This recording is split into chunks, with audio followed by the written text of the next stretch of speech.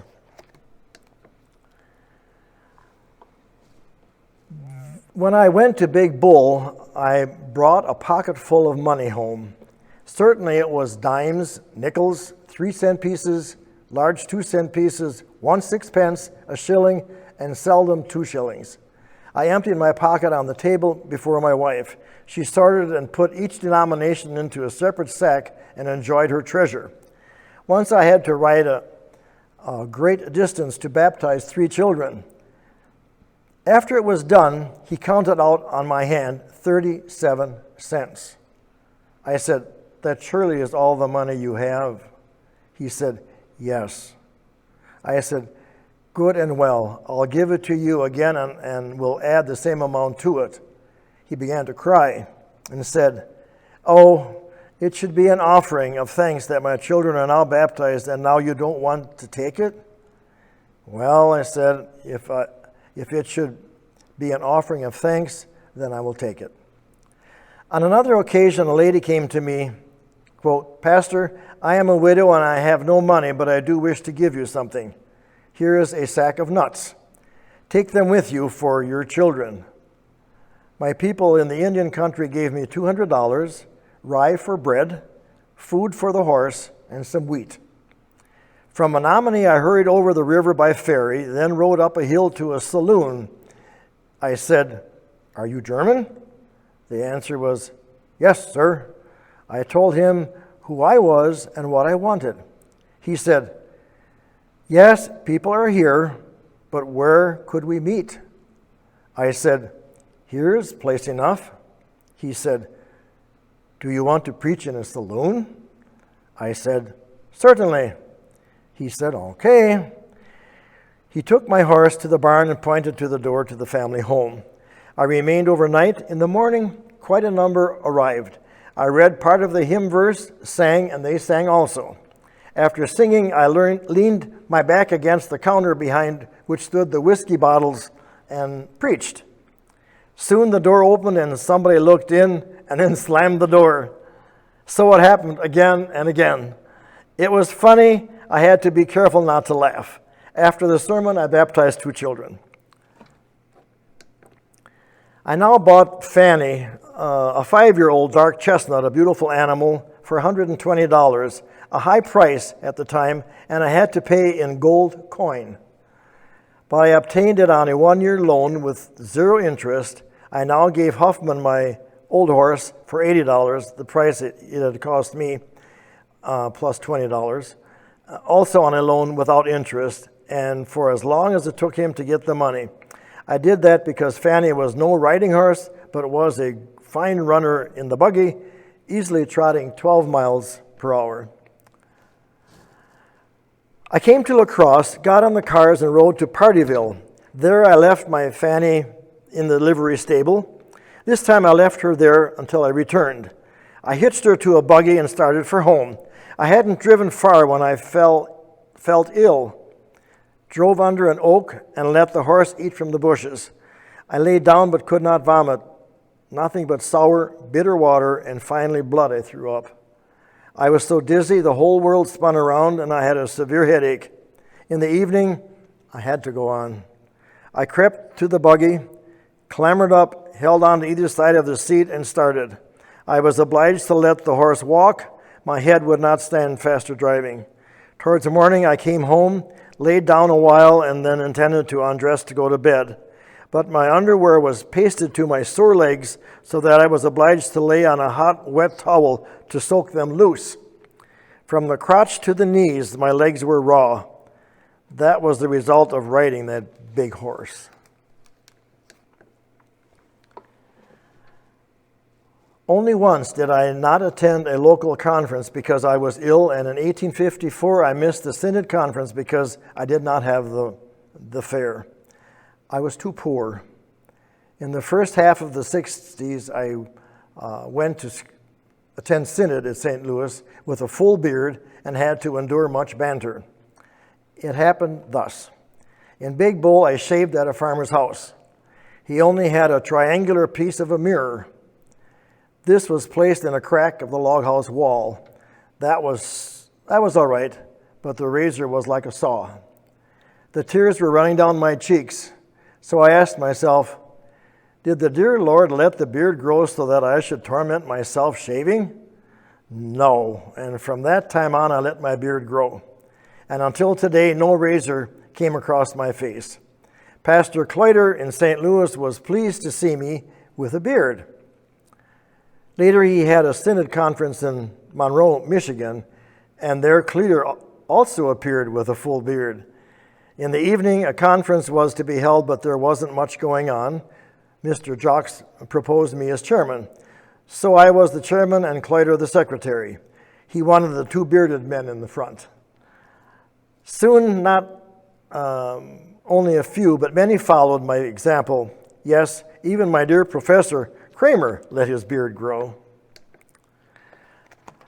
I told my people in the Indian country and in Big Bull, if ever any of these sectarians come to you for help, and you can do it, then do it. But if they should begin trying to convert you or start praying, then tell them to leave. If they should not leave, then get the broom and sweep them out, even if it should be a pastor. This you will get rid of these people. Don't attend their meetings. The pastors Strassen and Link came with their wives to visit us. They remained 1 day and 2 nights. When they left, my wife and I accompanied them a distance. My wife sat with the ladies in Strassen's buggy, and Link was in my buggy. He now began to inquire about my work, the hardships, and about my health. Without the least bias, I related. I told him that for the last half year I had trouble with my stomach. After he heard all, he said, "You must leave here. You served here long enough. Otherwise, you will be done for." We now returned to our house and then proceeded on their way. In a short time, 4 calls arrived, the first one from Aurora, Illinois.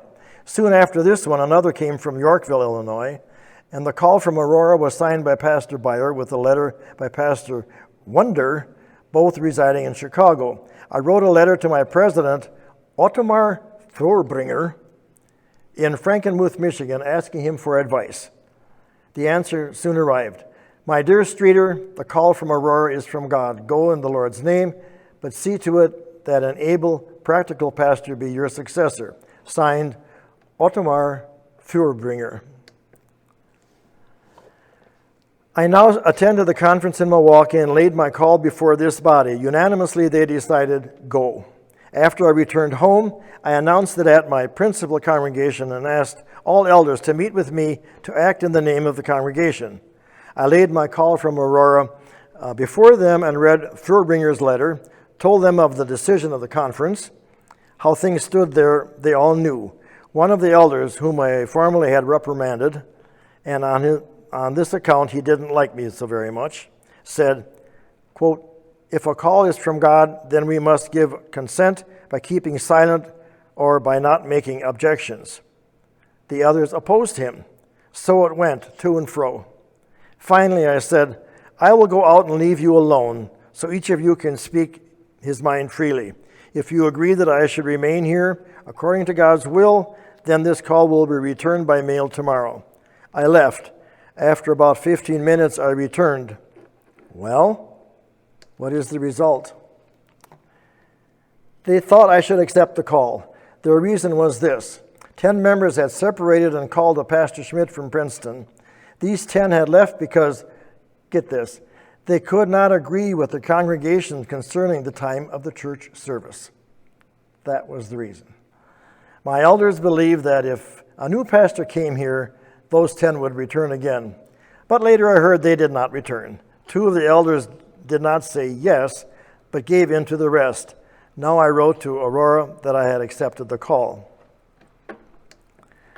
At a synod convention conducted in 1859, a German missionary societies were asked to sponsor a Reiseprediger again.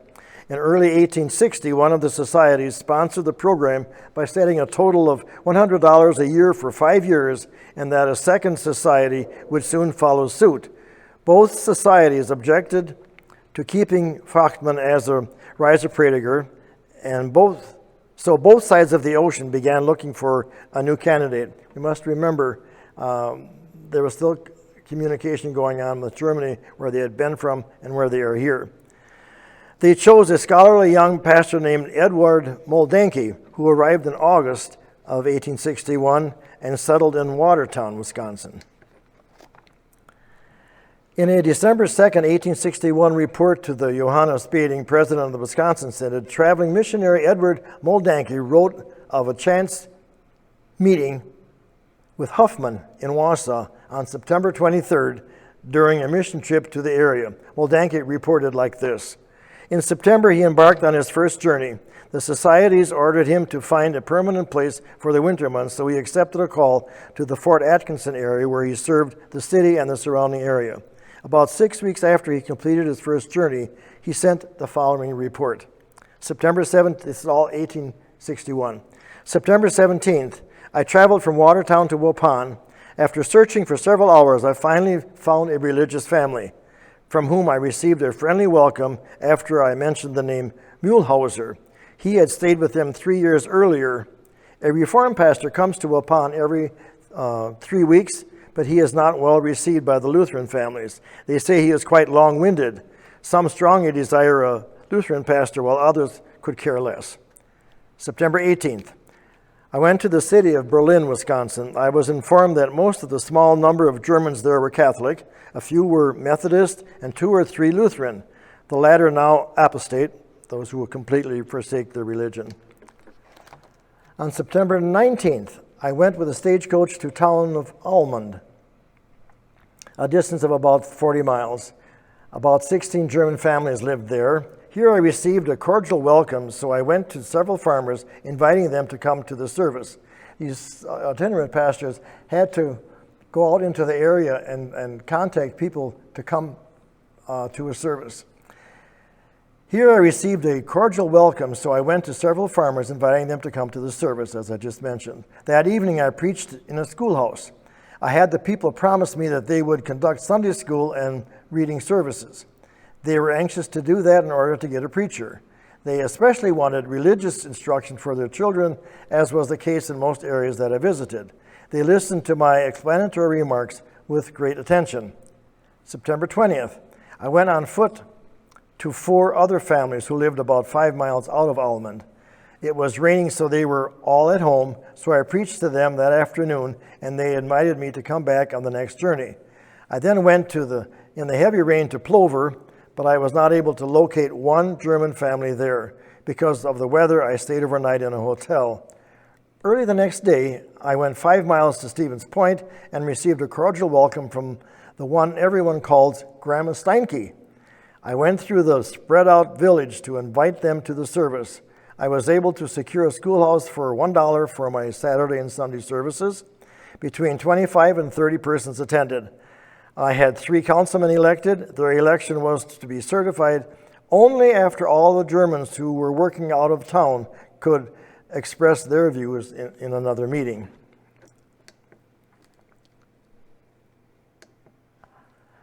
On September 23rd, I took a stagecoach to Wausau, a distance of about 36 miles. It is a village surrounded by blackened tree stumps lying in the beautiful area along the Wisconsin River, and is actually the last village in that direction. I stayed with Mr. Pfaff and preached to about 30 people that evening. Earlier in the day, I had a meeting with a Missouri Synod pastor, circuit writer, named J.J. Huffman, which you learned about earlier, who would like to settle there but is being rejected by the people. He has a congregation in the woods about 10 miles out of Wausau at Naugard, but hurries on horseback to about 30 other stations. Because of a lack of physical strength, he accomplishes little of importance. He was very rude to me, even though he was only about 21 years old. Naturally, I repudiated his attacks, but I am afraid too mildly. His superior, Pastor Streeter, who lives in Princeton, became entangled in a terrible dispute on the street with the local Methodist preacher, so much that each protected themselves with a cane.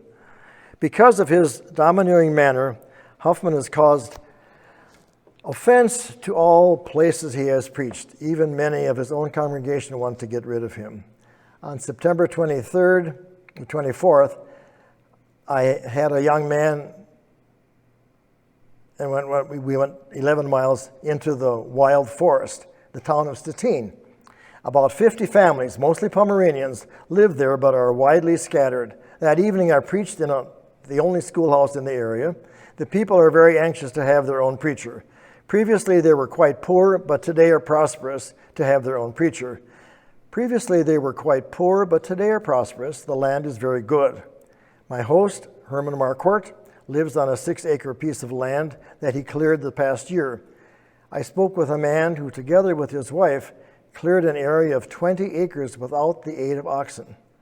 There is a large virgin forest nearby, sugar maple, elm, pine, and hemlock. New German settlers arrive here every year. On September 25th, I returned to Wausau because I had promised them that I would celebrate Thanksgiving Day with them. I instructed 2 girls, 15 and 18 years old, that week, and the latter wanted to get married but wanted to be confirmed before that. The 26th, I delivered the Thanksgiving Day service. The 27th, several farmers from the town of Stettin, again 16 miles from Wausau, asked me to conduct services for them because at that time they were not busy. I was willing to do so because I saw how they treasure the Word of God, and I promised to preach to them on October 1st. Also, other people in the town of Stettin, a little closer, 7 miles from Wausau, asked me to visit them. Here there is a teacher, Mr. Theodore Wagner, who is doing all he can to have a preacher called there. On Sunday, September 29th, I conducted a confessional service in Wausau, delivered a sermon, confirmed the 2 girls, communed 18 persons, and baptized a child. Then I went 7 miles out on a miserable road in the town of Berlin with a large group waiting for me in the schoolhouse, the former Naugard School. The people, mostly Pomeranians, made a favorable impression on me. Those who were leaning on Methodism wanted to return to our church if a Lutheran preacher would come and take a call. I stayed overnight with a farmer, John Bartell, and slept in the same bed with him, a horrible experience. After a sleepless night, I left there on September 30th with Wagner, who accompanied me for 5 miles and introduced me to those who lived on that road. The entire trip of 9 miles to the town of Berlin was made on undescribably bad roads. I arrived at Mr. Zastro's place, perhaps St. Peter's, like that little Chicago area, where I encountered very frightening experiences. In the neck of the woods lived several old Lutherans, difficult and pious, if both can exist together. After several consultations, the people gave me permission to preach, but on the text that they would give me, and they wouldn't do that until the evening before. After being treated in such a manner, I simply sat there until evening, but did instruct the children. That evening, for a text, they handed me a blank piece of paper. I based my sermon on that, namely, that a person is nothing in his own thoughts, etc., without God. I then was tormented with many insidious questions, after which I was directed to a miserable room for my night's rest. The following morning, October 1st, more irksome arguments about confessions, etc. I gladly left that place in the rain and went on the worst roads possible and went 3 miles further to people who invited me earlier. I preached there at noon and hurried back 60 miles to Wausau in the rain. This is the church at Naugard, which resulted from him starting the congregation there. And this is a picture of Edward Moldanke. In Wausau, 26 families are ready to organize the congregation, but want a preacher first. If we consider the entire area, about 300 German settlers live there. The report continues recording his experiences on his return to Watertown. This is a circuit rider's family anxiously waiting for a preacher's return. Yet still they look with glistening eye, till lo, a herald hastens nigh. He comes the tale of woes to tell, how he, their prop and glory, fell. How died he in a stranger's room, how strangers laid him in the tomb, how spoke he with his latest breath, and loved and blessed them all to death. And this is History Speaks in Your Town. Thank you.